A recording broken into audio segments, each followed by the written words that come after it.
بہت تیاری کرتے ہیں. کیا تیاری کرتے ہیں؟ گرمی لگتی ہے تو ہم کولر اور اسی طریقے سے اے سی لگوا لیتے ہیں, پنکھے کا استعمال کر لیتے ہیں. لیکن مرنے کے بعد جب قیامت کے دن جب 1 میل کے فاصلے پر آ جائے گا تو اس کے لیے ہم نے کیا تیاری کی؟ وہاں کوئی درد نہیں ہوگا, کوئی لائٹ نہیں, کوئی پنکھا نہیں, کوئی اے سی نہیں, کوئی درد, کوئی گھر نہیں, بس سب ننگے بدن ننگے پیر میدان محشر میں بھاگیں گے. اب میدان محشر میں کوئی سایہ نہیں ہوگا, سورج 1 میل کے فاصلے پر آ جائے گا. آج ہمیں گرمی برداشت نہیں ہوتی ہے, لیکن میرے پیارے بھائیوں اس دن کی گرمی کیسے برداشت ہوگی؟ اس دن کی گرمی کیسے برداشت ہوگی؟ کبھی آپ نے غور کیا جب 1 میل کے فاصلے پر سورج آ جائے گا؟ میرے پیارے بھائیوں اگر دنیا کے اندر ہم نماز پڑھیں گے, اگر ہم دنیا کے اندر اللہ کی بات مانیں گے, رسول کی بات مانیں گے, تو ہمیں اللہ رب العالمین کا سایہ مہیا ہوگا. اللہ رب العالمین کا سایہ ہوگا. اس دن کوئی سایہ نہیں ہوگا لیکن اللہ کا سایہ ہوگا.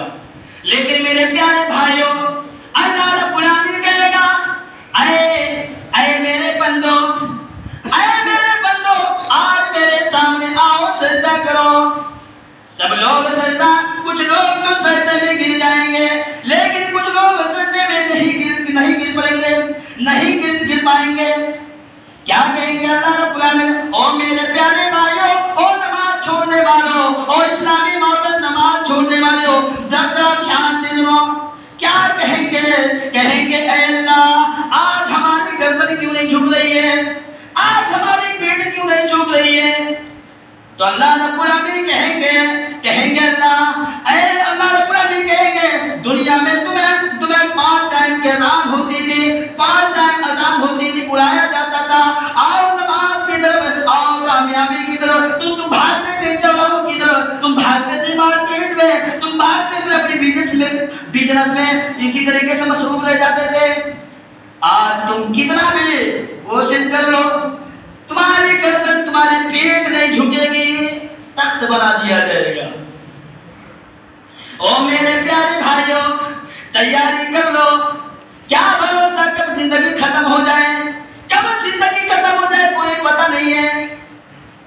سنن ترمذی کی حدیث نمبر 2416 نمبر کی حدیث, اس کے اندر کیا فرمایا؟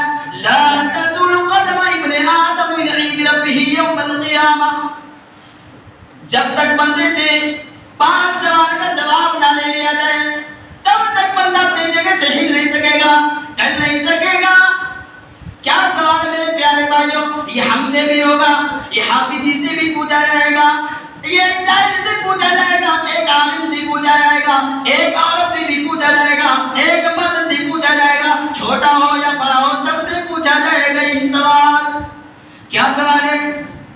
ان عمری فیما افنا. اے میرے بندے تو نے اپنی عمر کو کہاں گزارا؟ میں نے 60 سال دیا تھا, میں نے 70 سال دیا تھا, میں نے 100 سال دیا تھا, تو نے اپنی عمر کو کہاں گزارا؟ میرے پیارے بھائیوں تو ہم اور آپ کیا کہیں گے اگر ہم دنیا کے اندر ہم نافرمانی کریں گے, اگر ہم دنیا کے اندر جوا کھیلیں گے, اسی طریقے سے نافرمانی کریں گے, تو میرے پیارے بھائیوں کیا جواب دیں گے؟ سارا سب کچھ ریکارڈ ہو رہا ہے, سب کچھ ریکارڈ ہو رہا ہے. آج دنیا کا کوئی کیمرہ ایسا ہے, کوئی الٹرا ساؤنڈ ایسا مشین, کوئی مشین ہے جو دلوں کے اندر جو چل رہا ہے اس کو ریکارڈ کر لے؟ لیکن اللہ رب العالمین کہہ رہا ہے ان اللہ علیم بذات الصدور. میرا کیمرہ تو اوپن ہے, میں تو دلوں کے بھید کو جانتا ہوں کہ تمہارے دلوں کے اندر کیا چل رہا ہے, تمہارے دل کے اندر تم کیا خواہش کر رہے ہو یہ بھی جانتا ہے. اس لیے اللہ رب العالمین فرماتا ہے ان عمری فیما افنا. بندے تو نے اپنی عمر کو کہاں گزارا؟ اس کے بعد دوسرا سوال کر رہا ہے وَعَنْ شَبَابِهِ فِيمَا أَبْلَاهُ. بندے تو نے اپنی جوانی کو کہاں گزارا؟ جب اللہ رب العالمین پوری عمر کے بارے میں پوچھ لیا تو الگ سے کیوں سوال کر رہا ہے؟ وَعَنْ شَبَابِهِ فِيمَا بَلَا، بندے تو نے اپنی جوانی کو کیوں گزارا؟ اس لیے جوانی کی اہمیت ہے. جوانی میں انسان کے اندر طاقت رہتا ہے، قوت رہتا ہے، ولولہ رہتا ہے، جوش رہتا ہے.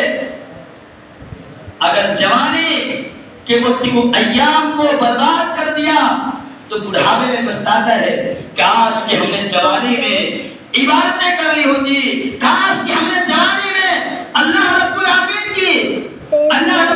کی فرما برداری کر لیا ہوتا.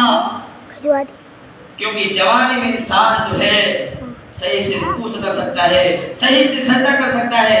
اس آدمی سے پوچھو، بوڑھے آدمی سے پوچھو کہ بھائی کیوں ہیل کانپ رہے ہو، کیوں صحیح سے سجدہ نہیں کر پا رہے ہو، تو کیا کہے گا؟ کہے گا مولوی صاحب جی پریکٹس نہیں بنا ہوا ہے. اگر پریکٹس ہوتا، جوانی میں اگر صحیح سے نماز پڑھے ہوتے تو آج ہم سجدہ کرتے اچھے طریقے سے، رکوع کرتے صحیح طریقے سے. آج جن جو ہیل کانپ رہے ہیں، جو صحیح سے سجدہ نہیں کر پا رہے ہیں، جو صحیح سے رکوع نہیں کر پا رہے ہیں، یہی وجہ ہے. وہ جب جوان تھے، جوانی کے اندر جوش تھا، ولولہ تھا، تو ایسے ہی گزارے، برباد کر دیے، اب پچھتا رہے. میرے پیارے بھائیوں، جوانی کے وقت کو برباد نہ کرو. جوانی کے بارے میں پوچھا جائے گا وَعَنْ شَبَابِهِ فِيمَا بَلَا، جب اپنی بندے تو نے اپنی جوانی کو کہاں گزارا. اس کے بعد فرماتا ہے وَعَنْ مَالِهِ، تیسرا سوال کرے گا وَعَنْ مَالِهِ مِنْ أَيْنَ اكْتَسَبَهُ، اے میرے بندے جو تم نے مال حاصل کیا ہے، مِنْ أَيْنَ اكْتَسَبَهُ، کہاں سے کمایا، کہاں سے کمایا؟ لوٹری جوئے کے ذریعے سے کمایا، حرام طریقے سے کمایا، یہ حلال طریقے سے کمایا، کہاں سے کمایا؟ آج تو حساب دے. آج کون حساب لینے والا ہے؟ باپ نہیں پوچھتا ہے کہ بیٹا یہ پیسہ جو تم لائے ہو کہاں سے لائے ہو. کوئی سوال کرتا ہے؟ کوئی نہیں سوال کرتا ہے. ماں نہیں پوچھتی ہے کہ بیٹی یہ تمہارے ہاتھ میں جو پیسہ دکھ رہا ہے یہ کہاں سے آیا. کوئی ماں نہیں پوچھتی ہے. بس پیسہ ملنا چاہیے، کہیں سے آنا چاہیے، جیب بھرنا چاہیے. یہ کھوپڑی میرے پیارے بھائیوں نہ بھری ہے نہ بھرے گی. چاہے انسان 1 لاکھ چاہے 2 لاکھ کمائے، لیکن انسان کی کھوپڑی نہیں بھرے گی. مِنْ أَيْنَ اكْتَسَبَهُ، کہاں سے کمایا؟ 1 روپیہ کم کماؤ لیکن حلال طریقے سے کماؤ.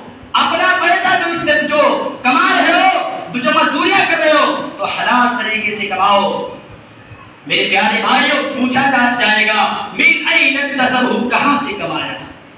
اس کے بعد اللہ بلند فرماتا ہے، چوتھا سوال کرے گا وَفِيمَا أَنفَقَهُ، اے میرے بندے یہ تو بتا، یہ تو بتا کہ تو نے جو مال حاصل کیا تھا، مال کمایا تھا، مال تو کما لیا، لیکن اس مال کو کہاں خرچ کیا، کہاں کمایا؟ تو کہو گے جوئے میں، حرام طریقے میں، یا اسی طریقے سے فضول خرچی میں. یہی کہو گے نا بھائی. جب ہم اپنا مال جو ہے ادھر ادھر خرچ کریں گے، حرام طریقے میں خرچ کریں گے، تو یہی کہو گے کہ ہم اپنے مال جو ہے یہاں میں نے خرچ کیا. اگر ہم نے اچھے چیزوں میں خرچ کیا تو کہو گے ہم نے مدرسے میں خرچ کیا، یہاں خرچ کیا، یہاں خرچ کیا. وَفِيمَا أَنفَقَهُ، کہاں پر خرچ کیا. اس کے بعد اللہ رب العالمین فرماتا ہے وَمَاذَا عَمِلَ فِيهِ مَا عَمِلَ، بندے سے 5واں سوال کرے گا. میرے پیارے بھائیوں، میرے اسلامی ماں بہنوں، یہ ہم سے بھی سوال کرے گا. 5واں سوال یہ اسلامی ماں بہنوں سے بھی سوال ہوگا. وَمَاذَا عَمِلَ فِيهِ مَا عَمِلَ، بندے جو تو نے علم حاصل کیا تھا خطبے کے ذریعے، منبر کے ذریعے، یا قرآن و حدیث کو تم نے سیکھا تھا، قرآن و حدیث کو تم نے پڑھا تھا، تم نے بڑے بڑے جلسوں میں جایا کرتا تھا، تقریریں سنا کیا کرتا تھا، تم اپنے موبائلوں میں بڑے عبدالغفار سلفی کی تقریریں سنا کرتا تھا، اسی طریقے سے بہت سے عالم کی تقریریں سنا کرتا تھا. لیکن سنا تو تھا، لیکن اس کے اوپر کتنا عمل کیا، یہ پوچھا جائے گا. آج ہم سن کر کے کیا کر رہے ہیں؟ ایک کان سے سن رہے ہیں اور دوسرے کان سے نکال دے رہے ہیں. اکثر لوگوں کا یہ رہا ہے. ابھی دیکھ لیجئے اصل میں آؤ تو کتنا ہے تماسی، یہ ایسے جنت میں جائیں گے. دیکھ لیجئے جنت میں جانے کا یہ ہے. جنت میں جانے